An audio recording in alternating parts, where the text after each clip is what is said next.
Welcome to this COVID-19 vaccine information session hosted by Household Nurse Practitioner-led clinic. We will begin with a brief introduction to this session, followed by information on the vaccines, including the types, efficacy, and side effects. We will then discuss vaccine confidence, including the approval process, immunity, and COVID-19 variants. Finally, we will have a live 20-minute question and answer session at the end. So have your questions ready.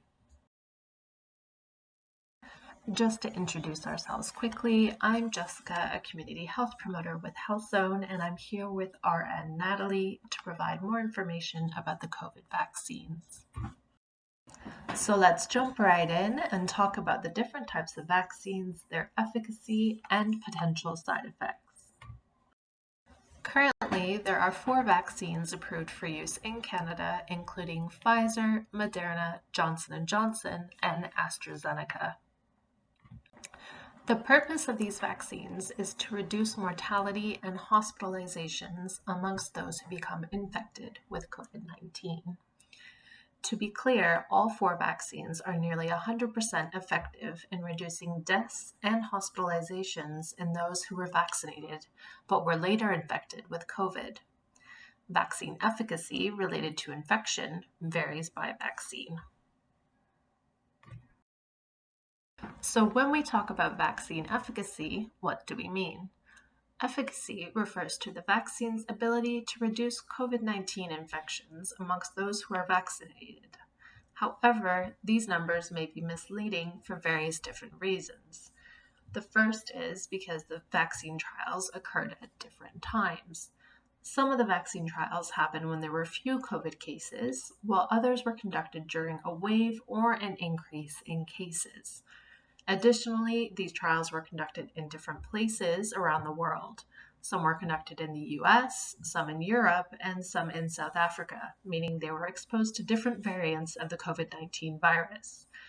For these reasons, the efficacy results on infection reduction of the COVID-19 vaccines are not directly comparable. We'll start by looking at the Pfizer vaccine. The Pfizer vaccine is a 2-dose vaccine given in the upper arm. It is a messenger RNA vaccine, and we'll explain what this means in the next couple of slides. It is expected to have some effect on the new variants of COVID, including reducing mortality and severe symptoms of the disease. Those vaccinated with this vaccine will be 95% less likely to be infected with COVID-19. And those who are infected will experience less severe symptoms, more like those of a common cold. However, as stated previously, all 4 vaccines are nearly 100% effective against death and hospitalizations. So what is mRNA? It stands for messenger RNA. It sends a message to our body, which provides it with the recipe to combat COVID-19. And just a friendly reminder here that this does not change your DNA. So an mRNA vaccine works by sending a message to your body to create spike protein, which is a harmless protein that is found on the actual COVID-19 virus. The directions for creating this protein are put into the mRNA, which is then put in the vaccine along with some fats and sugars. Once a person is vaccinated, the mRNA enters the human cell and creates an immune response.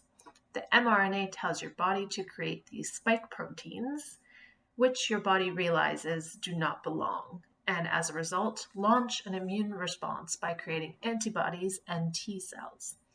Now, if you are ever infected with COVID-19 in the future, your body knows how to fight off the virus as it already has the recipe to do so.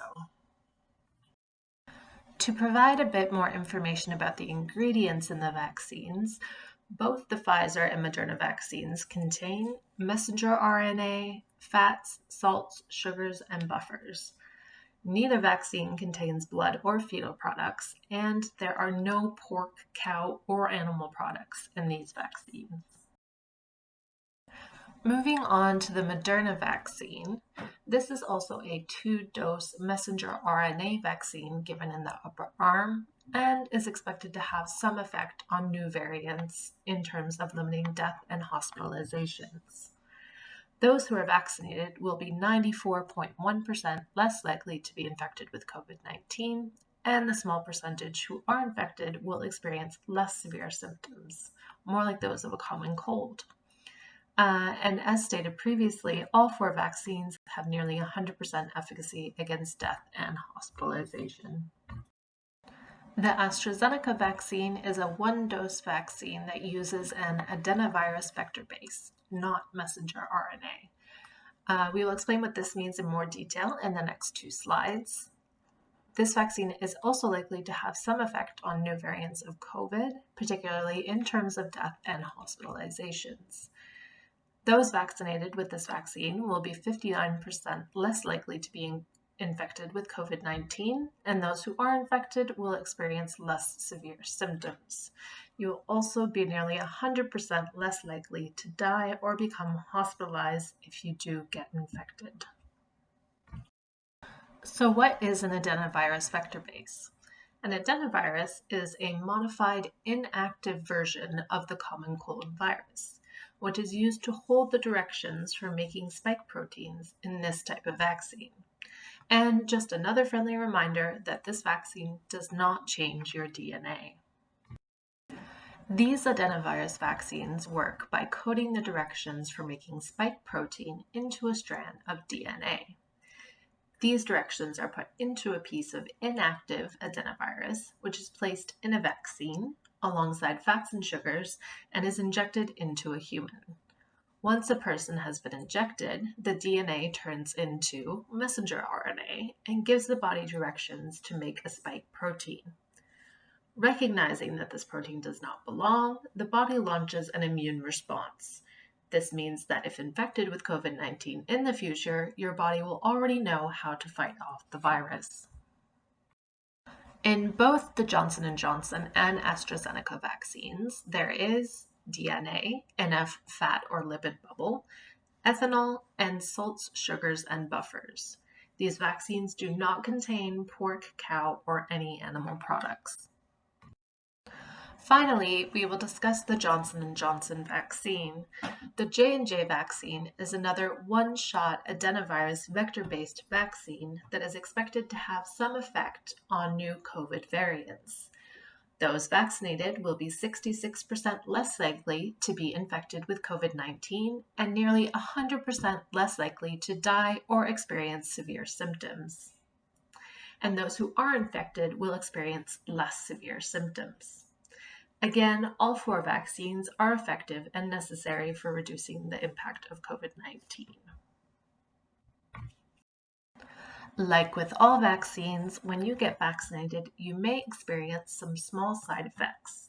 The most common side effects of these 4 vaccines are a sore arm at the injection site, fatigue or tiredness, muscle pain, headache, fever, or chills. Some less common side effects include swollen lymph nodes. How do we know this? These are the most reported side effects amongst the 120,000 people included in the 4 vaccine trials. We will now discuss vaccine confidence with Nat. And now we would like to briefly talk about herd immunity and why it is so important. Herd immunity is the protection of a population against infectious disease through vaccination. Often you will hear one of the most important reasons that herd immunity matters is that it helps protect members of our community who cannot receive the vaccination. Although vaccines are considered safe for the majority of the population, those who are unable to receive them due to specific health conditions are directly affected by the vaccination rates of the community they live in.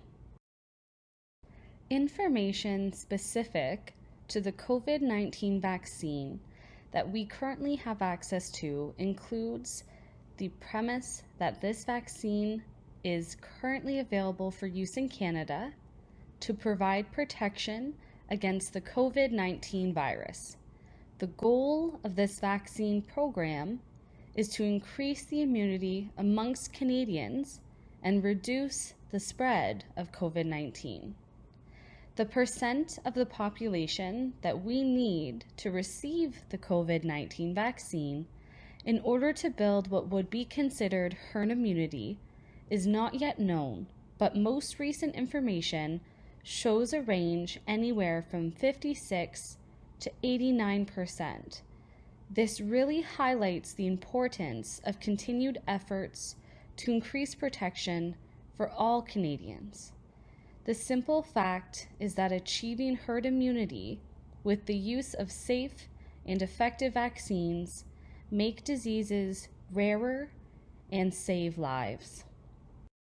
And now we come to one of the main purposes for this vaccine information session. What questions are on your mind? COVID-19 vaccines are new, and we understand that there are many questions needing to be answered and that more information is being put out every day, making it even harder to feel that you know what the answers really are. As your primary care provider, we are here to provide you with the access to what we have received as most recent, up-to-date information that we use in our own practice, and just have the knowledge that if there are any questions we cannot answer at this time, we will certainly follow up with any further information as it is made available to us. Was the vaccine approval process rushed? No matter what, vaccines and medications that are approved for use in Canada go through a very strict Health Canada approval process. They must meet all requirements for safety, efficacy, and quality prior to being approved for use. Typically, vaccines and medications do take years to go from the development stage to approval and use. However, as we know, COVID-19 is a global pandemic, which means that it has created a strong priority for vaccine creation against the virus. This priority was made worldwide. The rapid progress that has been made in its development have been thanks to advances in science and technology, scientists' work, health professionals, researchers, and governments around the world working together. Health Canada has allowed for rolling submissions for pharmaceutical companies who are working to develop COVID-19 vaccines. What this means is that instead of waiting a certain amount of time before reviewing the large amounts of data, Health Canada is reviewing the data on a continuous and ongoing basis. Right now, Health Canada is prioritizing the review of all COVID-19 drugs and vaccines.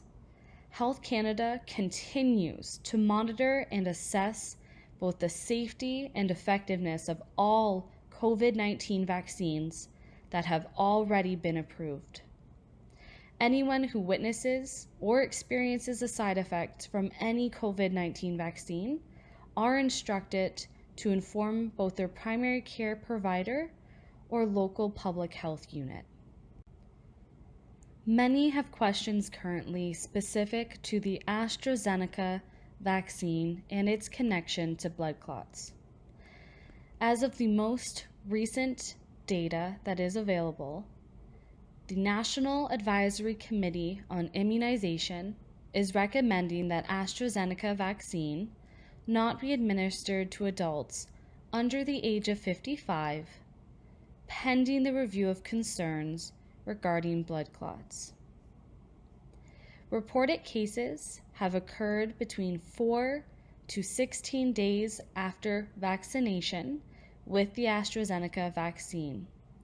Health Canada continues to work closely with international regulators to review data as it becomes available on these very rare events, and will make further updates to all product labeling and take other actions as needed. As you will see on this slide specifically, we do have some data as far as the number of blood clots that have been noted, 1 in 100,000 to 1 in 1 million people vaccinated. There is a 1 in 5 chance of developing a blood clot if you are infected with the COVID-19 vaccine. And in general, blood clots affect approximately 100,000 Canadians, causing 10,000 deaths each year. As just discussed earlier in this presentation, mRNA technology, specifically Pfizer and Moderna vaccines, currently use mRNA technology to establish immunity against the COVID-19 virus. mRNA vaccines are a new type of vaccine. However, mRNA technology and its role in vaccination, as well as cancer treatment, has been studied for many decades. mRNA vaccines can be developed faster than traditional vaccines because they are manufactured in a lab where using those materials are more easily accessible. As we navigate through this new vaccine program, there are many questions surrounding circumstances where whether or not you specifically can get your vaccine. These are some of the most common that we have seen so far. Can you receive the COVID-19 vaccine if you are currently sick with COVID-19?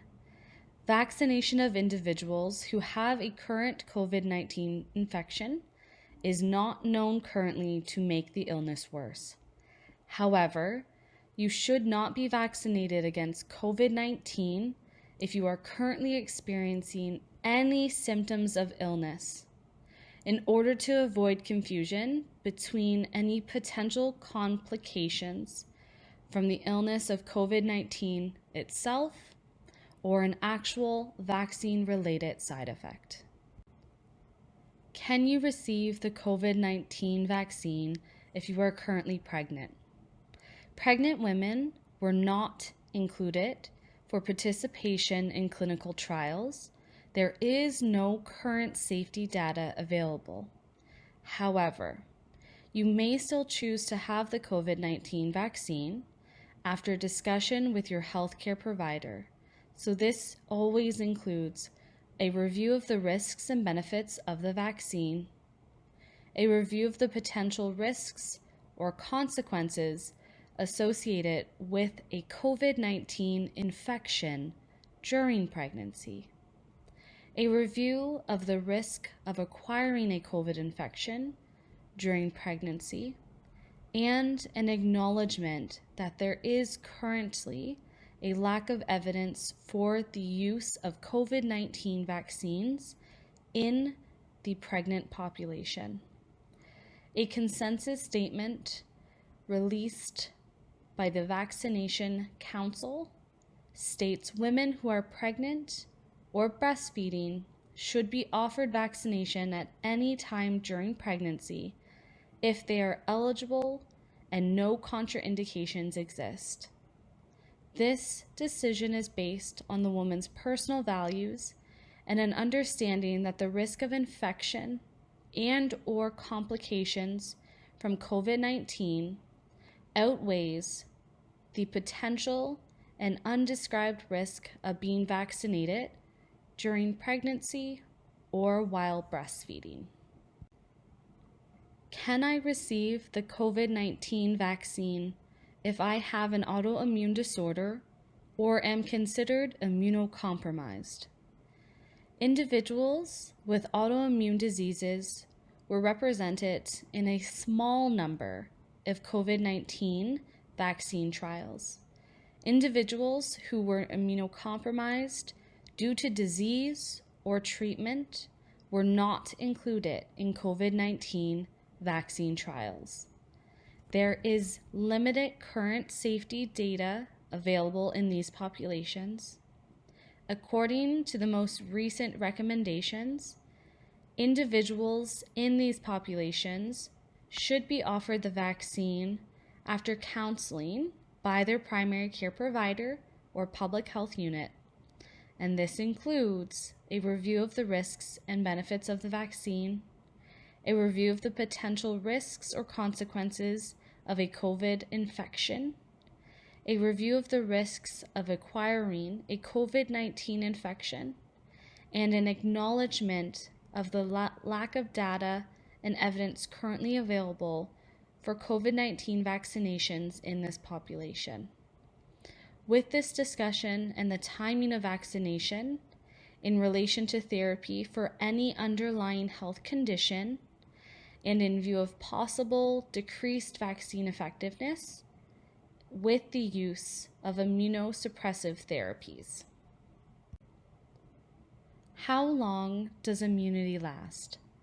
You acquire some level of immunity from the COVID-19 vaccination approximately 2 weeks after your first dose. The second dose, if it is a vaccine requiring a 2-dose series, will boost your immunity for the maximum level. It is currently unknown at this time how long immunity will last for. Is the vaccine effective against COVID-19 variants?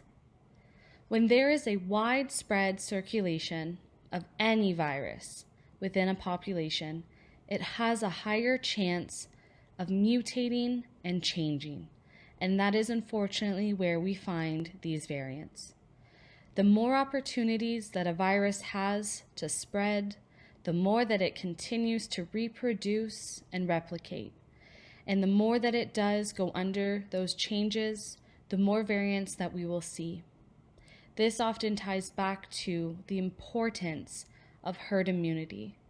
As we see more individuals that have the vaccine, a decreased chance for the creation of new variants of the COVID-19 virus.